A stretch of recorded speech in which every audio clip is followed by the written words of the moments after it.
जरूरत है।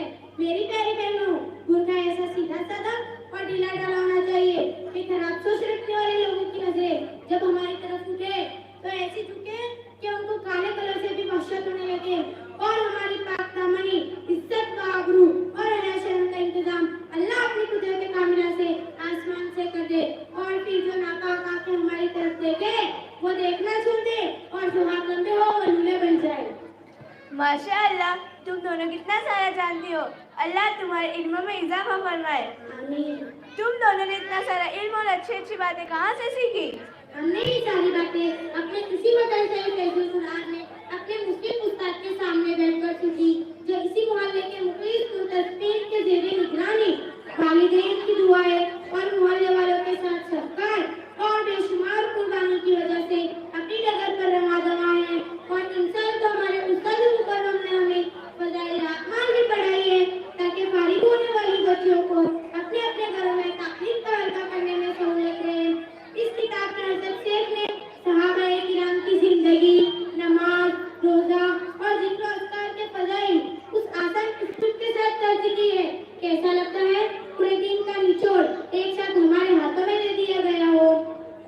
अल्लाह ताला उनकी कब्र को नूर से मुनव्वर फरमाए और उनके फैज़ को आमोदाम फरमाए। बहुत खूब। अल्लाह इस मदरसे को और तरक्की दे और इसके इल्मी असरात को इस मोहल्ले के हर घर तक पहुँचाए। ए मेरी बहन वला चाचा की वाली वहीदा, आप संजीदगी से क्यों खड़ी है? आप कुछ नहीं बोलेगी? मैं संजीदा कर रहा हूँ, संजीदगी से बोलूंगी। संजीदगी से इरशाद फरमाइए। हाँ, तो मेरा पहला सवाल बहरा ऐसी है कि तुम तुम्हारे मोहल्ले की हफ्तावारी तालीम में पहुँची या नहीं? नहीं बहन, पहुंचना तो किसी भी वजह से नहीं होता। झूठ क्यों बोलूं? अरे मेरी बहन, तुम इतना कुछ जानती हो और अल्लाह का कितना बड़ा फजल और इनाम है तुम्हारे ऊपर।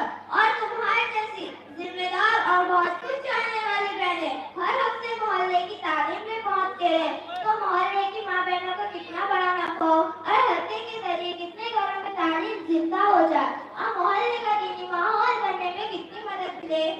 हाँ बहन, बात तो तुम्हारी बहुत दुरुस्त है कि मुझे तालीम में पहुंचना चाहिए और शौक भी बहुत है, लेकिन क्या करूं, घर में अकेली हूँ। इस वजह से सारे घर का काम काज मुझे अकेली को करना पड़ता है, थक जाती हूँ और पैरों में भी कोई तकलीफ है, चलने में दुश्वारी।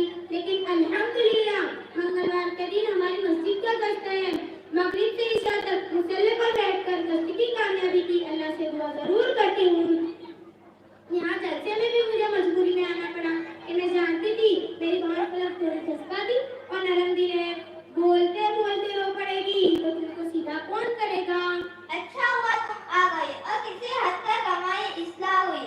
अब आखिरी बात आपसे ये कि शुरू में बहन फलक ने हम तीनों से पूछा था कि तुम तीनों कहाँ जा रही हो, तो मैं तुम दोनों को मुतल्ला करती जरूर। हम तीनों पालनपुर अपनी एक सहेली की शादी में जा रहे हैं जिसका न्योता 6 महीने पहले हमें मिल गया था।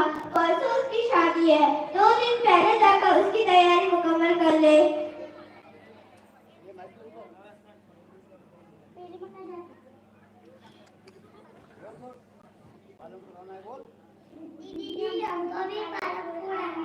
नहीं, हम पालनपुर नहीं जा रहे, हम दवा लेने जाती है। तुम इन तीनों से पूछ लो, है ना बहनों?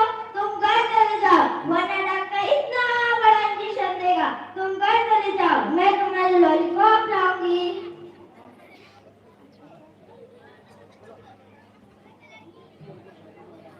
दीदी हमको भी शादी में आना है। हाँ, ये कहाँ से आ गए? कितना ही छुप कर निकल लो, मालूम नहीं कहाँ से देख लेती है। बैठो, चलते वक्त ले चलूंगी। लेकिन वहीदा, वो 2 लड़कियाँ कौन थी जिनको तुमने भगा दिया और ये 2 लड़कियाँ कौन है जिनको अपने पास बैठा दिया?